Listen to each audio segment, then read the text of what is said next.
Buenas tardes a todos. Me presento, yo soy la doctora Jessica Bravo, presidenta actual de ALACED. Y en esta ocasión, pues, me da mucho gusto presentar a una excelente doctora y amiga desde hace muchos años, la doctora Eva Tovar Hirashima. Les platico un poquito de ella. Es mexicana, educada en la UNAM, en la Universidad Nacional Autónoma de México, y ella hizo su especialidad en medicina interna aquí en el Instituto Nacional de Nutrición, que es uno de los hospitales más importantes para todo esto que es las residencias médicas. Posteriormente, ella emigró hacia Estados Unidos, donde hizo otra especialidad, que es medicina de emergencias y un fellowship en ultrasonido. Y pues, como ya sabemos, pues de materia muy importante es ahora que tenemos ultrasonidos para el uso a pie de cama, y pues nos viene con una muy excelente ponencia con el uso de ultrasonido enfocado en lo que es asepsis. Eva, pues es tu espacio, te lo dejo, bienvenida seas. Muchas gracias por la invitación. Voy a empezar a compartir pantalla. Entonces, asumo que están viendo esta pantalla, ¿verdad? Ok, muy bien. Entonces, hoy vamos a hablar acerca de ultrasonido en el punto de atención y cómo podemos utilizarlo cuando estamos manejando pacientes con sepsis. Y para empezar, nada más quisiera mencionar un poco de las estadísticas que conocemos. Entonces, de acuerdo con los números más recientes del 2021, la sepsis sigue siendo una de las principales causas de muerte y discapacidad a nivel mundial, reportando en el 2021 cerca de 166 millones de casos. Y estos llevaron a cerca de 21.4 millones de muertes, lo cual representaba cerca del 30% del total de las muertes a nivel global.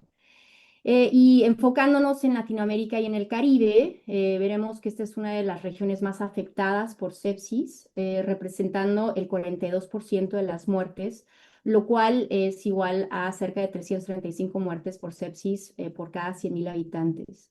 Y esto es un número importante porque Latinoamérica y el Caribe es una de las regiones más afectadas. La única región que está más arriba de nosotros es África subsahariana.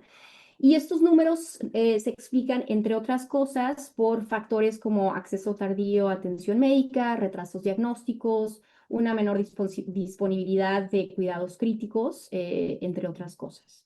Entonces, simplemente como para reiterar las inequidades en cuanto a sepsis a nivel mundial, cerca del 85% de los casos y una cantidad desproporcionada de muertes va a ocurrir en países de medianos y bajos ingresos, cuando se compara con países de altos ingresos.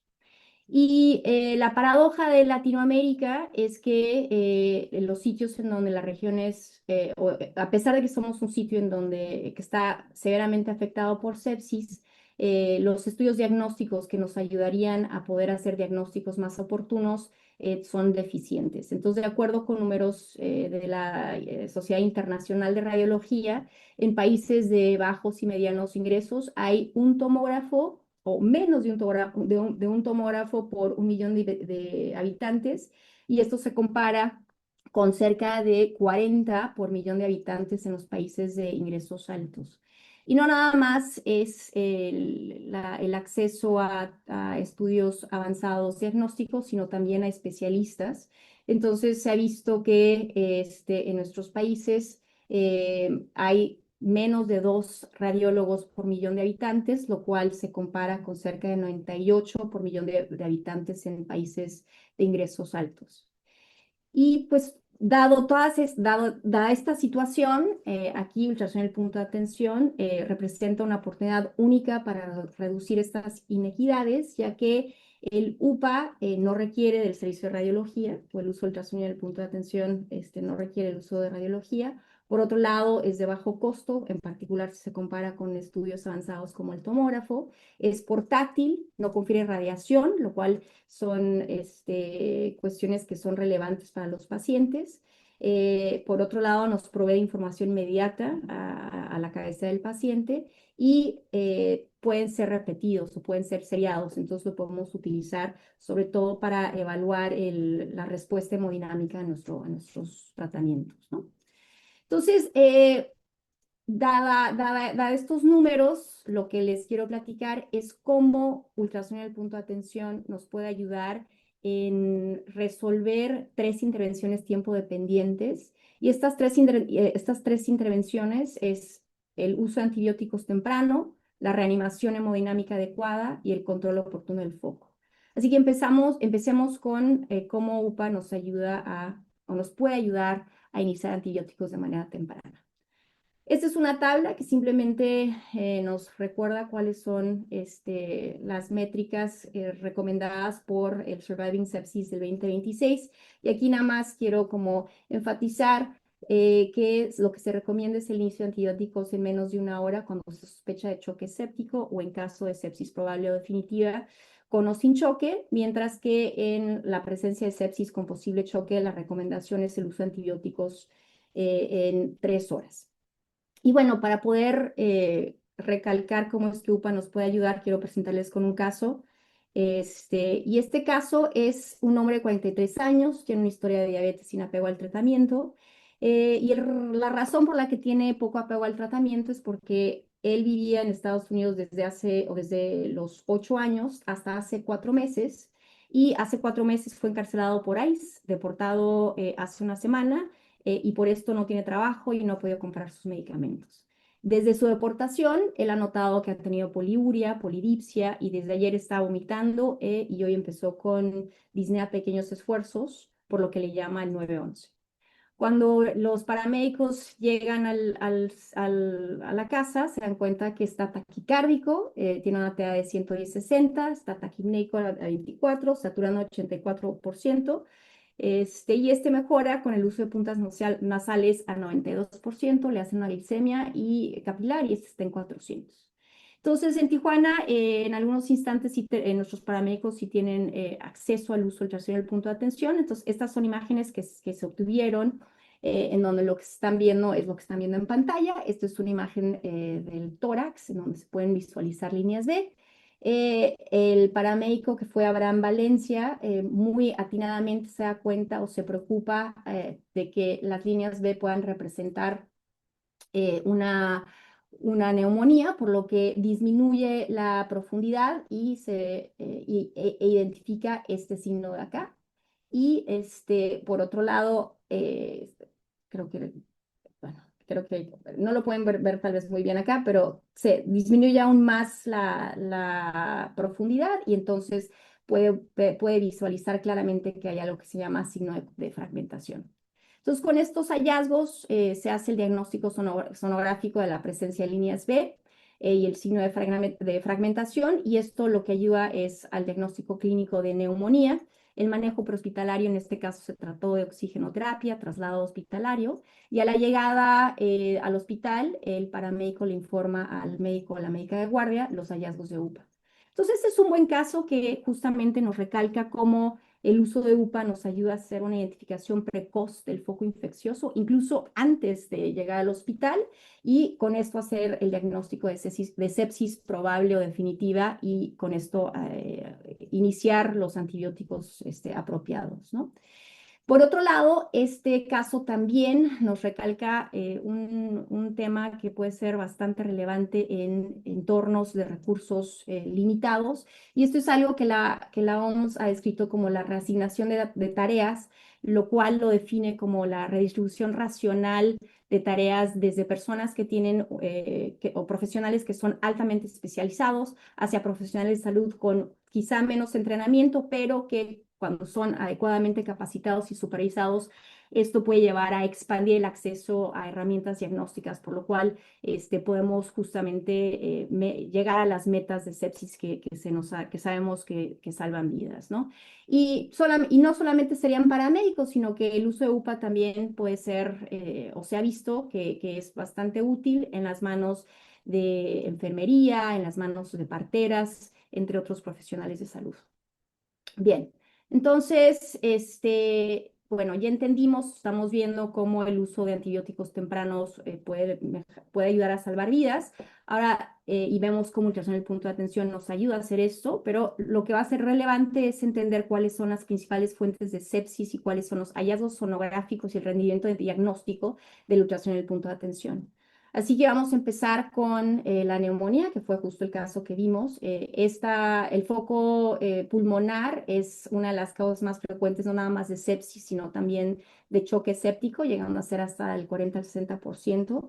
Y el uso de UPA nos tiene una sensibilidad, en este caso, cerca del 90%, con una especificidad del 93%. Como lo vimos en el caso, los hallazgos sonográficos que nos ayudan a identificar neumonía serían estas líneas B que podemos ver aquí, o sea, que son estos artefactos verticales, y además de eso, el signo de fragmentación, así como la presencia de consolidación, que es lo que vemos en esta imagen de acá, de la esquina inferior, y la presencia de derrames pleurales, son hallazgos sonográficos que nos ayudan a hacer el diagnóstico de un foco infeccioso a nivel pulmonar. Es importante recordar que cerca del 8% de las neumonías no van a estar en la periferia, van a estar a nivel más central, y en estos casos van a ser ocultos y no los vamos a poder identificar con UPA, ¿no? Entonces, eso simplemente es para recordar que si no vemos nada con ultrasonido en el punto de atención, eso no nos ayuda a descartar por completo la presencia de un foco infeccioso pulmonar. Pasemos al siguiente foco infeccioso más frecuente, que es el urinario. Este representa o nos lleva a sepsis en 20 al 30%, siendo una causa de choque séptico en 15 al 25%. Y en este caso, lo que estamos buscando, o lo que ultrasonido en el punto de atención nos ayuda a visualizar, no son datos necesariamente de infección exactamente, sino más bien de hidronefrosis, que es un proxy de nefrolitiasis obstructiva.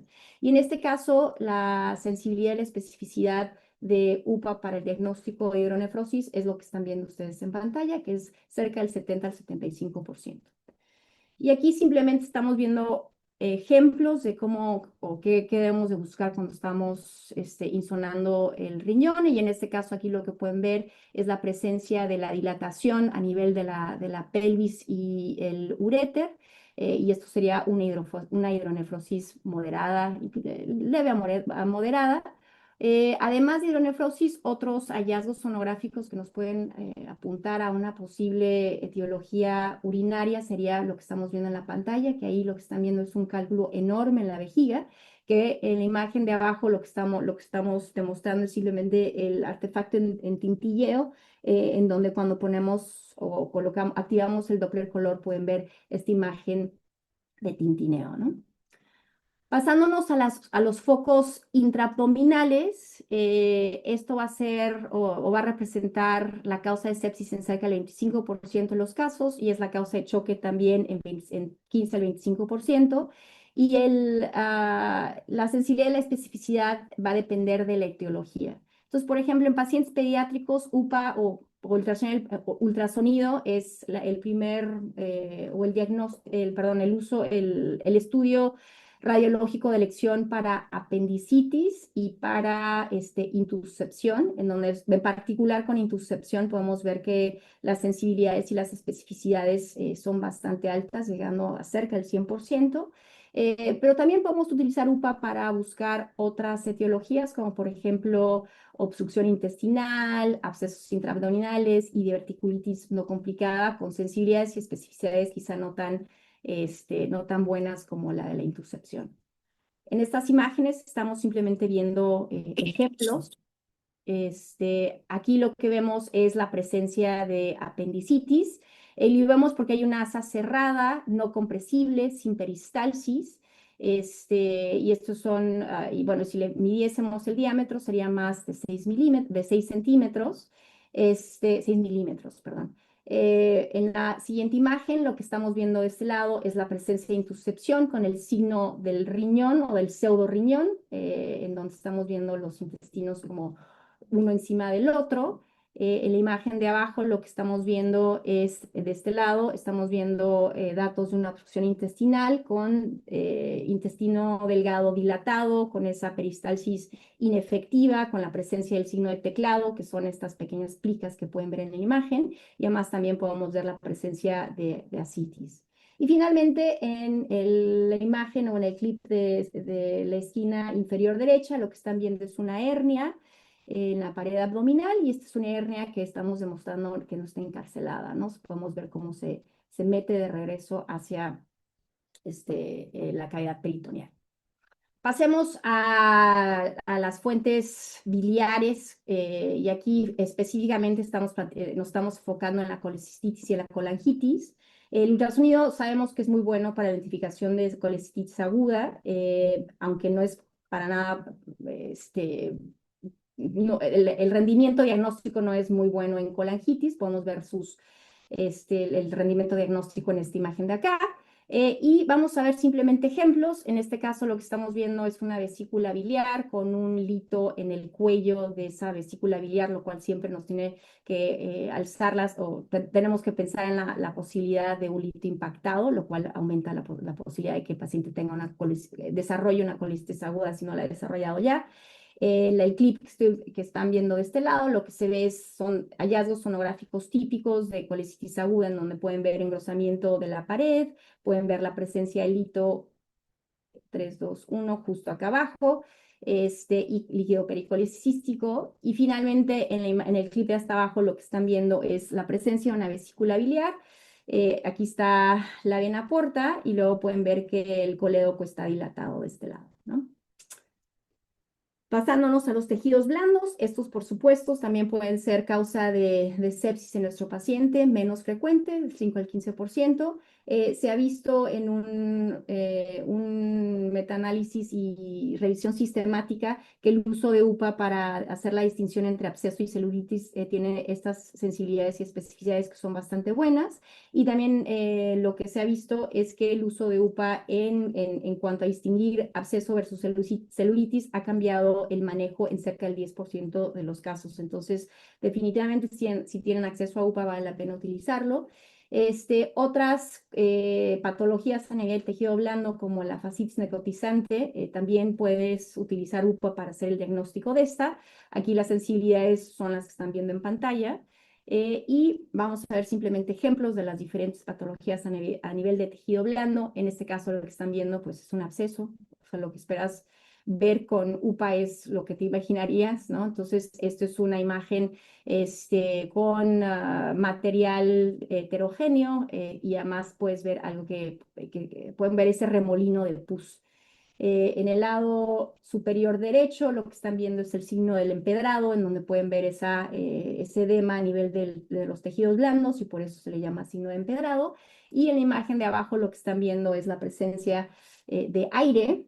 Todos estos puntitos hiperecogénicos o blancos son lo que representan es aire, ¿no? Entonces, cuando vemos aire afuera de los pulmones, claramente nos tenemos que preocupar. Focos ginecobstétricos son menos frecuentes como causa tanto de sepsis como de choque, pero también en estos casos podemos utilizar el ultrasonido del punto de atención para hacer el diagnóstico. Entonces, en ese clip que se está moviendo en la esquina izquierda superior, lo que están viendo es un absceso tubovárico. En la imagen derecha superior, lo que están viendo es una muerte intrauterina. Y en la imagen inferior lo que están viendo es la presencia de líquido libre a nivel de la ventana pélvica y también se pueden dar cuenta que como cuando estamos abanicando también hay presencia de una imagen cística o quística, perdón, cerca o adyacente al útero. Y finalmente, endocarditis e infecciones asociadas a catéteres centrales pueden también ser visualizadas con la ayuda del ultrasonido del punto de atención. La endocarditis infecciosa, estas son las sensibilidades y las especificidades de ultrasonido del punto de atención. Pero para el diagnóstico de bacteremias, bueno, esto no se hace con imagen, sino como bien sabemos, esto se hace a través de hemocultivos. ¿Cuáles son las imágenes que podemos esperar con la endocarditis? En este caso, lo que pueden ver es la presencia de una vegetación en la válvula mitral. En el otro clip de acá, lo que están visualizando es la presencia de una vegetación bastante grande y conspicua a nivel de la válvula tricuspidia. Y en la imagen de abajo, lo que estamos representando ahí es la presencia de una tromboflebitis en donde puedes ver el trombo de este lado y también puedes ver un poco de empedrado en el tejido subcutáneo, ¿no? Y bueno, estos son las diferentes sensibilidades y especificidades de UPA para los diferentes focos. Y como un estudio muy interesante que se publicó en el 2017, lo que propuso era justamente utilizar ultrasonido en el punto de atención o un protocolo de UPA para poder identificar el foco infeccioso. Y en este estudio lo que hicieron fue que incluyeron a 200 pacientes, fue un estudio prospectivo, y lo que quisieron era comparar el abordaje usual versus el uso de UPA para identificar el foco infeccioso, siguiendo un protocolo en donde están insonando corazón, pulmón, abdomen, riñones, y lo que vieron es que las sensibilidades con el uso de UPA aumentaron cuando lo comparas con el abordaje usual, ¿no? De cerca del 50% a 73%, manteniendo especificidades del 90%, pero importantemente se vio que el diagnóstico se hizo en los primeros 10 minutos con el uso de UPA versus una mediana de 3 horas con el abordaje, con el abordaje usual, ¿no? Entonces, esto simplemente es un estudio que de nuevo enfatiza ese rol tan importante que el ultrasonido de punto de atención puede tener cuando estamos ante pacientes con sepsis, ¿no? Entonces, ahora hablamos en la primera parte acerca de cómo UPA nos puede ayudar a iniciar antibióticos de manera temprana. Ahora vamos a hablar cómo UPA nos ayuda a realizar una reanimación hemodinámica adecuada. Entonces, primero nos vamos a preguntar, pues, ¿qué es o para qué hacemos, o qué significa esto de reanimación hemodinámica adecuada? Y lo que queremos decir con esto es la restauración de la perfusión tisular al optimizar el flujo anterógrado, evitando la congestión y la sobrecarga de líquidos, ¿no? Entonces, UPA nos puede justamente ayudar a hacer ese tipo o hacer esta reanimación. Entonces, para poder entender un poquito de la hemodinamia, lo que voy a pedirles es que nos reduzcamos a 4 diferentes interfaces. Este es un marco teórico que describió Rolla en el 2025 y que también Krieger en el 2026 introdujo sí, marco teórico en donde hay 4 diferentes interfaces. En estas 4 diferentes interfaces de lo que se habla o lo que debemos de pensar imaginemos que son como checkpoints en donde dos fuerzas se están confrontando, y lo que justamente estamos buscando en estas interfaces es que haya un acoplamiento entre estas dos, ¿no? Entonces, estas 4 interfaces, la primera va a ser entre el ventrículo izquierdo y la aorta. La segunda ocurre a nivel de la macro y la microcirculación. La tercera es entre los capilares y el sistema venoso. Y la cuarta va a ser entre el ventrículo derecho y la arteria pulmonar. Y recordemos que el objetivo de todo esto es optimizar la perfusión tisular, y sabemos que hay marcadores o que podemos valorar la perfusión tisular con cosas tan sencillas como simplemente medir el llenado capilar, buscar el índice de moteado, valorando el estado mental de tus pacientes, la diuresis, y bueno, sí necesitamos un poco de laboratorios como la medición del lactato, que nos puede hablar, que nos ayuda a determinar que también está la perfusión tisular. Y simplemente para reiterar lo que venía diciendo en la diapositiva previa, el objetivo es esa optimización de la perfusión macro y disminuir la probabilidad de congestión. Entonces, ¿cómo UPA nos puede utilizar? O sea, ¿cómo nos ayuda UPA? Bueno, UPA nos ayuda a valorar las otras interfaces, ¿no? Entonces, la interfase 2 que había venido, que es en donde se junta la macro con la microcirculación. Eso lo podemos medir con lo que ya les decía antes, que es el llenado capilar, pero la interfase 1, la 4 y la 3, aquí el uso del UPA nos puede ayudar. En las siguientes diapositivas nos vamos a enfocar sobre todo en el flujo anterógrado. Vamos a hablar un poquito acerca del IVT, del tracto de salida del ventrículo izquierdo, y del gasto cardíaco y del volumen sistólico. Entonces, hablemos entonces acerca de esto. Regresémonos a la Facultad de Medicina. Recordemos que el gasto cardíaco se puede, o la podemos sacar cuando multiplicamos el volumen sistólico por la frecuencia cardíaca. Y el volumen sistólico es algo que podemos inferir o medir con el uso ultrasonido del punto de atención. Aquí hay ciertos supuestos y el supuesto es que el tracto de salida es un cilindro y si nos regresamos a la secundaria podemos recordar que para sacar el volumen del cilindro va a ser el área de la base multiplicada por la altura. Entonces, para sacar el área de la base, lo que tendríamos que medir es el diámetro a nivel del tracto de salida y para sacar la altura de este cilindro, lo que vamos a tener que hacer es algo que se llama integral velocidad-tiempo, en donde lo que tenemos que hacer es sacar una ventana apical 5 cámaras, colocar el Doppler pulsado a este nivel y una vez que activamos ese Doppler pulsado, la máquina nos puede escupir algo que se llama IBT, que simplemente es la altura de ese cilindro, ¿no?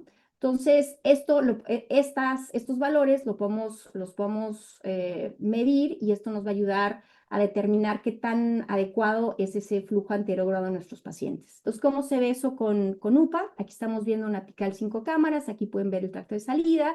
Lo que estoy haciendo ahora ya es activar el Doppler pulsado y al sacar ese Doppler pulsado, la máquina misma va a hacer estas mediciones y en este caso el IBT es de 20 centímetros.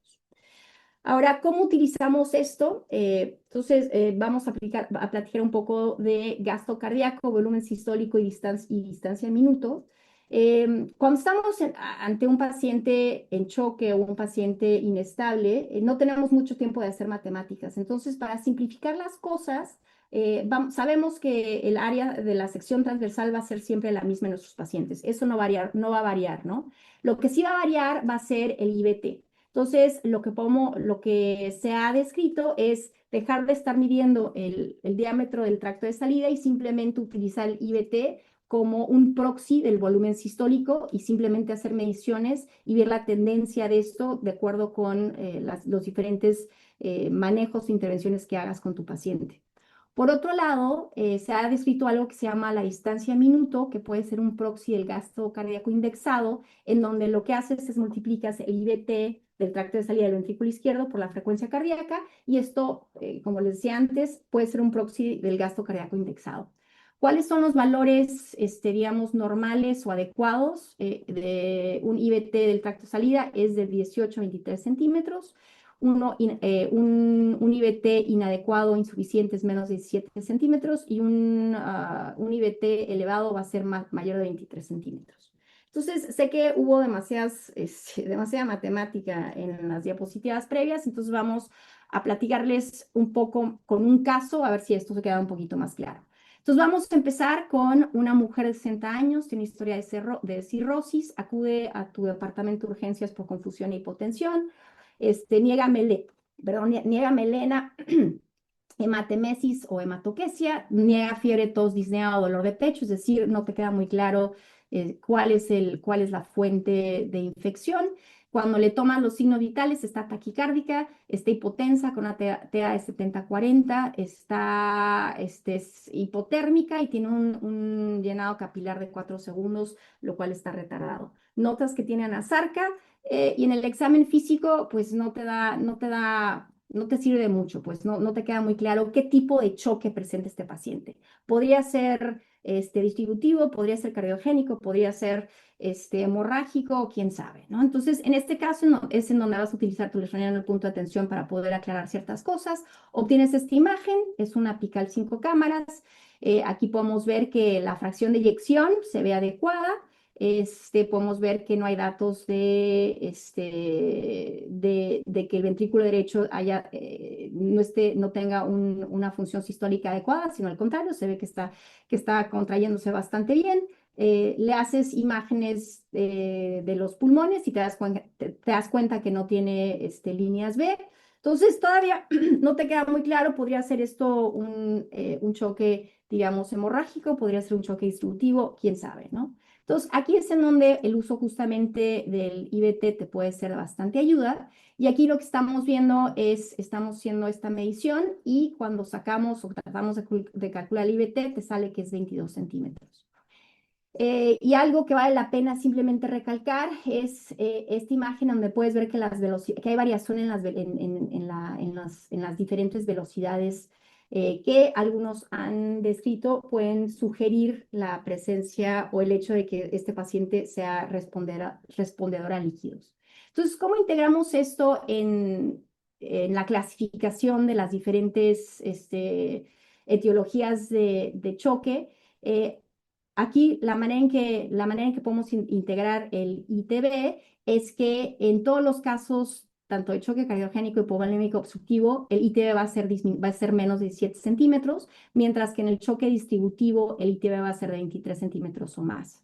Y entonces en este caso, dado el valor que obtuviste, asumes que la paciente tiene un choque distributivo. La causa de choque distributivo más frecuente es sepsis, así que lo que haces es que inicias tus cristaloides, 30 cc por kilogramo, le inicias antibióticos de amplio espectro.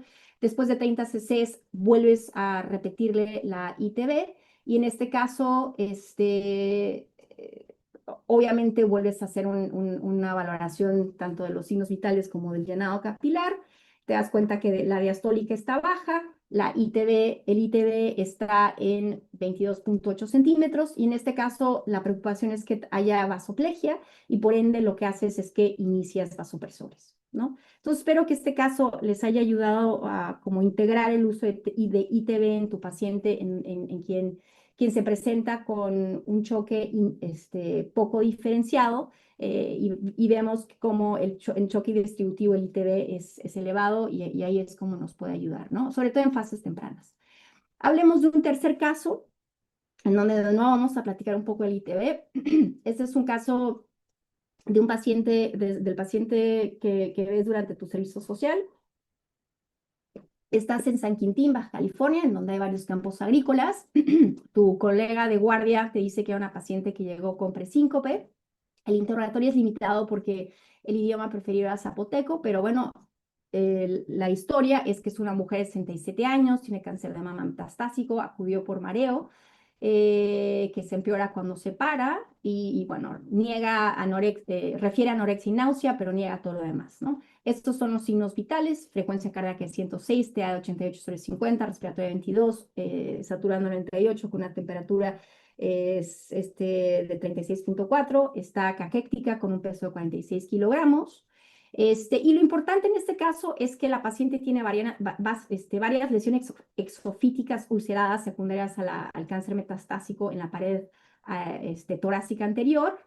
Y bueno, tu compañera de guardia te dice que claramente lo que la paciente tiene es que está seca y lo que necesita son cristaloides. Le dio el típico 2 litros en bolo, porque pues eso era lo que necesitaba la paciente, y te la deja para que tú continúes con su manejo. Así que decides ir a la cama, a la cabeza del paciente, decides hacer una imagen subgifoidea cardíaca para ver qué es lo que está pasando. Eso es lo que ves en pantalla. Le haces una ventana de la vena cava inferior, no queda muy claro si está colapsándose o no. Así que es una imagen un poco indeterminada, pero bueno, vas y le haces campos pulmonares y te das cuenta que ya tiene líneas B, lo cual te preocupa un poco, ¿no?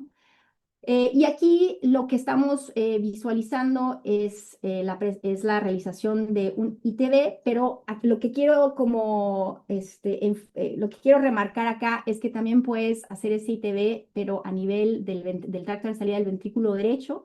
Y aquí lo que estamos haciendo, estamos utilizando una ventana subgifoidea, estamos cortando el corazón de manera transversal, es similar a un parcerral corto, pero a nivel subcostal.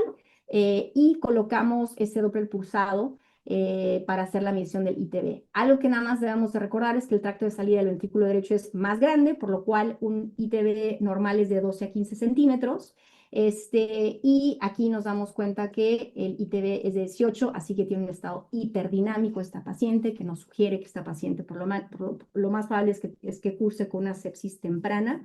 Y la razón por la que presento este caso es simplemente para resaltar que cuando no puedes conseguir cuando no puedes obtener una apical 5 cámaras, puedes también utilizar esta ventana que es poco utilizada, pero que puede ser de gran valor, que es a nivel de la región subcostal. Entonces, en este caso, haces el diagnóstico de choque séptico, te das cuenta que además tiene ya datos de intolerancia con la presencia de líneas B, por lo que decides aguantar los líquidos, iniciar vasopresor e iniciar antibióticos que no se han iniciado antes. Entonces, algo que este caso nos resalta es que la respuesta a líquidos no es igual a la tolerancia a líquidos, así que tenemos que tener mucho cuidado. Y cuando vemos datos de que hay congestión, de que ya hay congestión, pues hay que evitar cristaloides. Y en el caso de nuestra paciente, insistimos que el problema era más bien un problema de vasoplegia, así que iniciamos norepinefrina y iniciamos antibióticos de amplio espectro, incluimos vancomicina porque sospechamos que podía tener un foco infeccioso de la piel, y lo que acabó teniendo esta paciente fue una bacteriemia por Bacillus gram negativus. Bien, vamos a nuestro tercer punto, que es el control oportuno del foco y cómo es que UPA nos ayuda a hacer esto.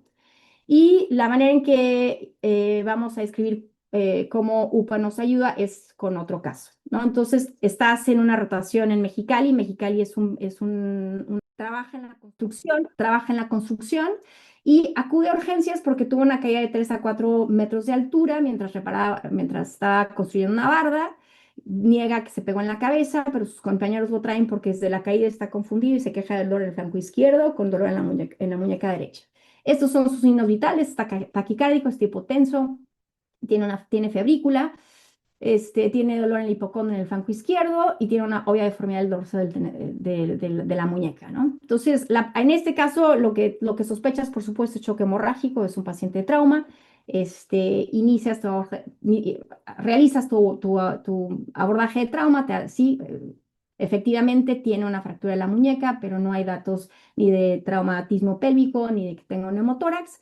Así que ahora sí te saltas al FAST, en donde estás buscando líquido libre. Esa es tu ventana o tu hipocondrio derecho.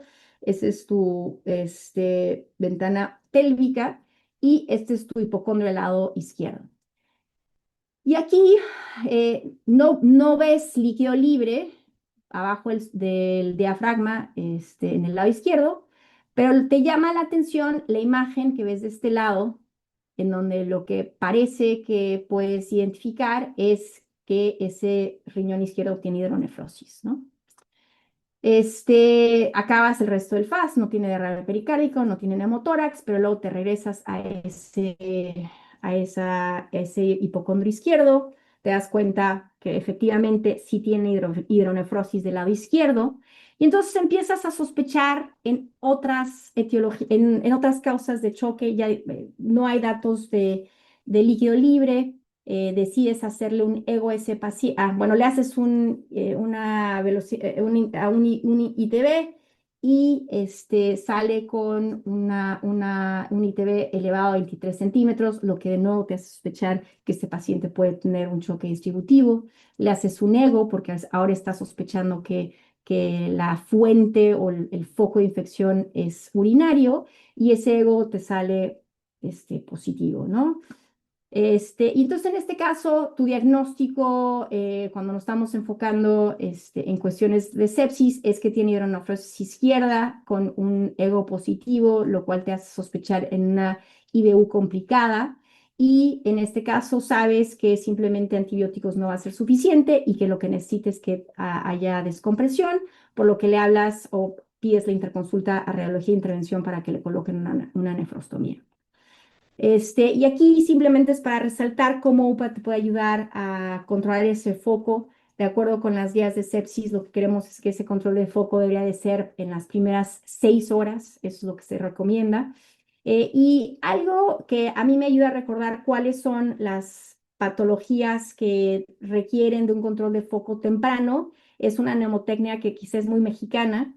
Y es simplemente recordar que si tú ves aire afuera de los pulmones o ves obstrucción, pues hay que tener cuidado, y lo más probable es que ese paciente, además de un urgenciólogo o una urgencióloga, va a requerir de ya sea una cirujana o radiología intervencionista, ¿no? Entonces aquí nada más vemos ejemplos de lo que decía. En este caso estamos viendo un ejemplo de colecitis enfisematosa. Entonces lo que ves es hígado de este lado, ves vesícula biliar de este lado, y puedes ver lo que parece una línea B, pero pues una línea B en la vesícula biliar es preocupante, y esta paciente lo que tuvo fue colecistitis enfisematosa. En el caso de la esquina derecha, lo que estamos viendo es una gangrena de Fournier. Aquí lo que se ve es el testículo y todo lo que se va acá arriba es tejido subcutáneo que se ve claramente engrosado con aire, ¿no? De nuevo, el ver presencia de líneas B en el tejido subcutáneo nos debe de causar bastante preocupación. Y finalmente, en este caso, lo que estamos viendo datos de una obstrucción intestinal con ese signo de teclado, pero además de eso, también vemos que hay aire intraabdominal y lo que ocurrió aquí fue que hubo una perforación de esa obstrucción. En cuanto a obstrucción, esta imagen ya la habíamos visto antes, pero aquí lo que estamos viendo es la presencia de un colédoco dilatado, midiendo cerca sí, de 1 centímetro. Entonces, pues este paciente lo que necesita es una CEPRE, ¿no? Y por último, otra manera en la que UPA nos puede ayudar es a través de procedimientos guiados con ultrasonido en el punto de atención. Y aquí ya no voy a quitarles más su tiempo, los invito a que visiten la página de UPANDO Latinoamérica, en donde tenemos varias clases de diferentes procedimientos que se hacen con guía ultrasonográfica. Entonces, en resumen, lo que les diría es que en Latinoamérica y el Caribe enfrentamos una carga desproporcionadamente alta de sepsis y de sus complicaciones, que UPA permite llevar capacidad diagnóstica al lado de la cama del paciente, incluso en entornos con acceso y estudios limitados, y que el uso oportuno puede facilitar reconocimiento temprano de causas reversibles, guiar la reanimación y acelerar intervenciones que salven la vida, ¿no?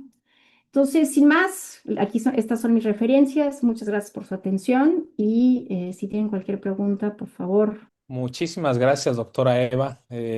Por acá el doctor Sergio Burgos, un gusto verte y escucharte como siempre. Estamos atentos a cualquier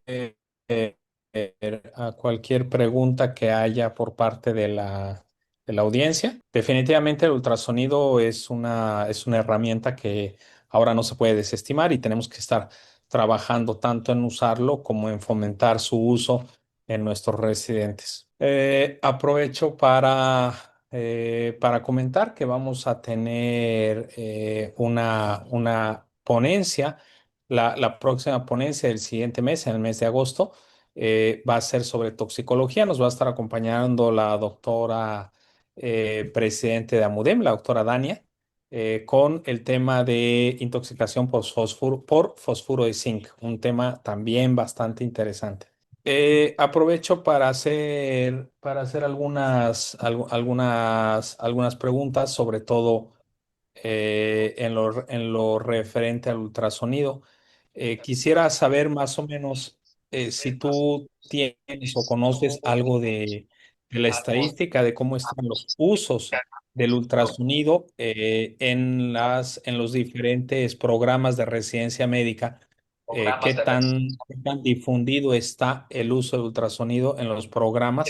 Si todavía tenemos una brecha pendiente con esto o hay ya una suficiente cantidad de programas que estén fomentando el uso del ultrasonido dentro de la práctica médica. Lo que diría es que no tengo los datos con respecto, o sea, va a depender de cada país, por supuesto, ¿no? Entonces, lo que les puedo platicar, sobre todo porque es en donde trabajo más clínicamente, es en el Gabacho, pues ultrasonido del punto de atención y es parte ya del programa curricular de urgenciología, o sea, de urgencias, ¿no? Entonces, una vez que lo integras al programa curricular, bueno, te aseguras que los residentes y las residentes que se gradúen, pues sepan cómo utilizarlo. Por lo que entiendo, y ahí Jessica quizá me pueda corregir, es que en México todavía UPA no ha sido integrado al programa académico de urgencias, por lo cual va a haber mucha heterogeneidad en cuanto a o sea, quién lo puede usar, cuáles son sus destrezas y cuáles son sus habilidades. Entonces creo que quizá un paso para poder mejorar eso sería integrar sí, pues, integrar el uso, ultrasonido de punto de atención al programa académico de todos los residentes. Y con respecto a los otros países en Latinoamérica, desconozco, de nuevo ustedes me pueden decir a mí mejor, pero bueno. Sí, realmente mi pregunta era sobre México, qué tanto sabíamos, pero ya se respondió. Muchísimas gracias. No sé si Jessica quiere comentar algo. La realidad es que no se ha integrado como un tema dentro de las currículas en México, no, o sea, sigue siendo algo que sí aprenden, algo que aprenden en forma externa y que está muy limitado a la capacidad económica de los residentes porque ellos son los que compran sus propios ultrasonidos. No, el hospital no te proporciona. Sí, hay muchos hospitales que sí tienen un ultrasonido destinado a urgencias, pero son las máquinas grandes y dependen de un radiólogo. No te la va a prestar tan fácilmente el radiólogo. Entonces, creo que ahí estamos muy atrasados todavía en ese punto. Y sí, obviamente hace una diferencia en la preparación entre diferentes sedes al final del camino. Y creo que para Latinoamérica, por lo que hemos platicado con varios de nuestros colegas, tenemos una situación muy similar, ¿no? No está dentro de la currícula. Entonces, pues todo depende, uno, de la preparación que tenga su tutor. Dos, del apoyo que tengan del hospital. Tres, sí, de la capacidad económica de los residentes que son los que compran sus propios equipos. Una de las cosas que he visto, aprovechando de comentar un poco sobre esto, es de que creo que hay dos problemas a nivel educativo. El primero de ellos es de que si bien pueden haber personas muy capacitadas o altamente capacitadas en el manejo del ultrasonido dentro de los profesores, no hay una programación muy bien definida de cuáles son los objetivos que se deben perseguir para cada uno de los años de la residencia. En ese sentido, por ejemplo, yo me estaba apoyando mucho en lo que tiene en el programa UPANDO, que tiene específicamente cuáles son como las destrezas en ultrasonido que tienen que tener por cada uno de los años de la residencia. Pero sí está haciendo falta mucho estandarizar esto, ¿no? Y por otro lado, el acceso ultrasonido, ¿no? O sea, todavía creo que no se está pensando desde el punto de vista institucional de que urgencias tiene que tener un ultrasonido ya de cajón, ¿no? O sea, por ejemplo, cuando se habla de construir un hospital o se habla de darle insumos a un hospital, se piensa en el ultrasonido de ginecología como parte fundamental. Y creo que todavía urgencias no hemos logrado eso, ¿no?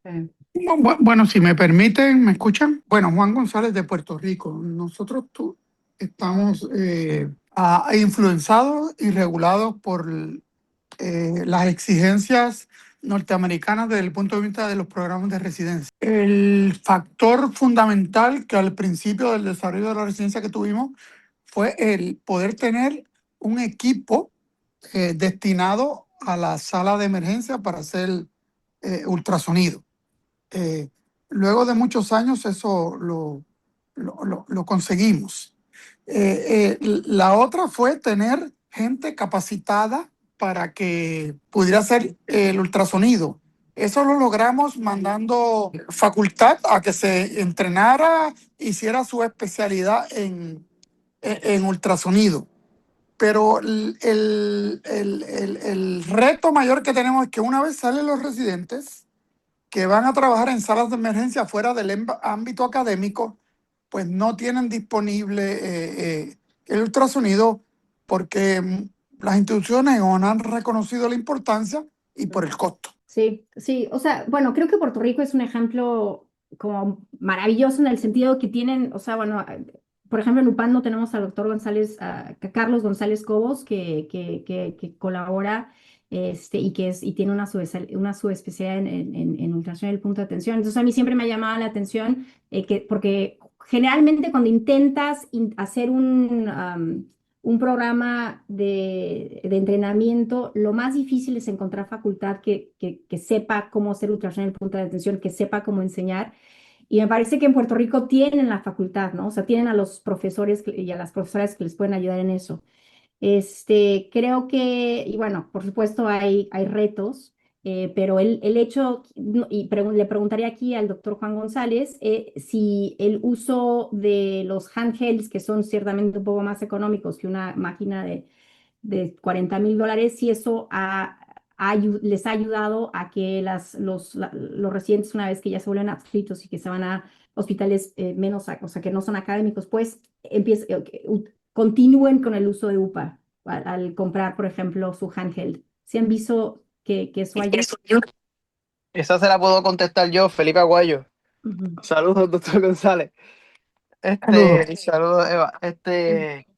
Sí, yo soy facultativo aquí en la Universidad de Puerto Rico desde hace 3 años ya. Y dentro de mis recomendaciones a todos nuestros emergenciólogos graduados que se quedan en Puerto Rico a practicar es que con su primer chequecito, yo sé que tienen cosas que pagar, se compren uno de los handhelds, de los portátiles. Y si es Butterfly, no por darle promoción, pero me pueden consultar y los han hecho, porque a través del sistema de ellos nos podemos conectar de tipo videollamada y yo los puedo guiar más o menos lo que están haciendo y lo he hecho una que otra vez para ayudarlos en casos críticos. Pero es una de las recomendaciones que le doy a todos, que tienen que comprarlo, que no deben estar practicando en la calle sin poder aplicar todo lo que les enseñamos durante su residencia. Qué bueno, es bonito escuchar que eso ocurre.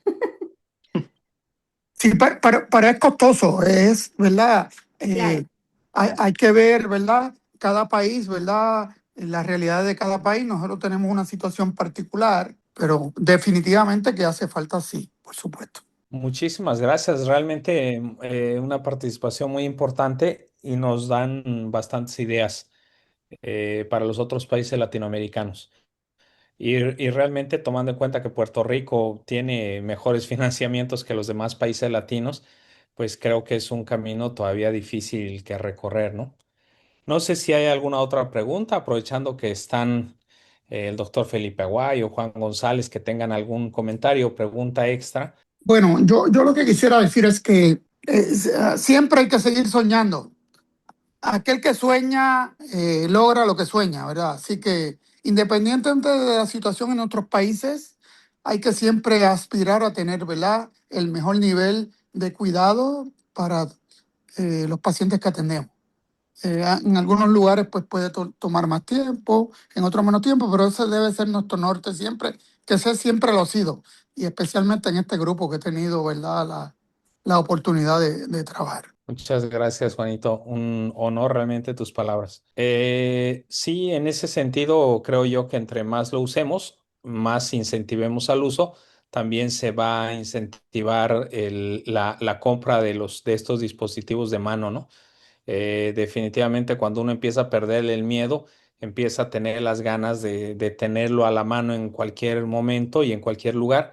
Y es cuando uno empieza a pensar en esto como una verdadera inversión. Pues Jessy, si gustas ya, no habiendo más preguntas, podemos cerrar este webinar del día de hoy de la Asociación Latinoamericana de Cooperación en Emergencia Médica y Desastres con una ponente de talla internacional como es la autora Eva Tovar.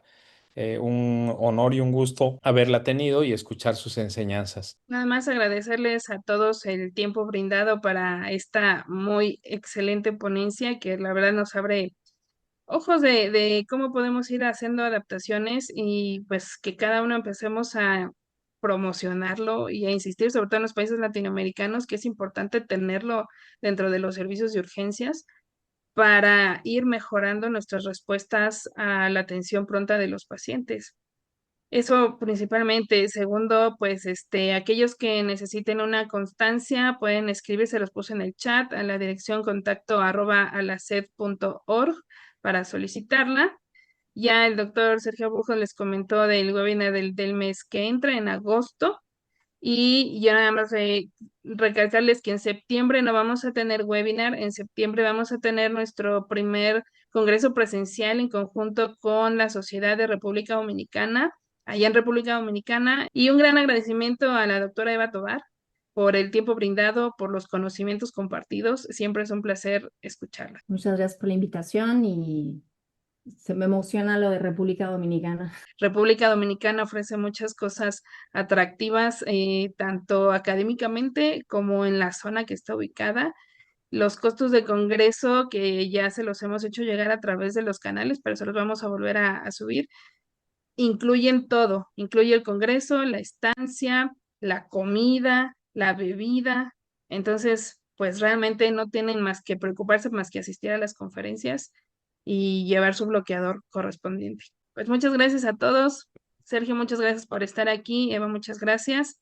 y estamos al pendiente para el siguiente webinar. Que tengan muy buena noche. Los esperamos en República Dominicana. Bye.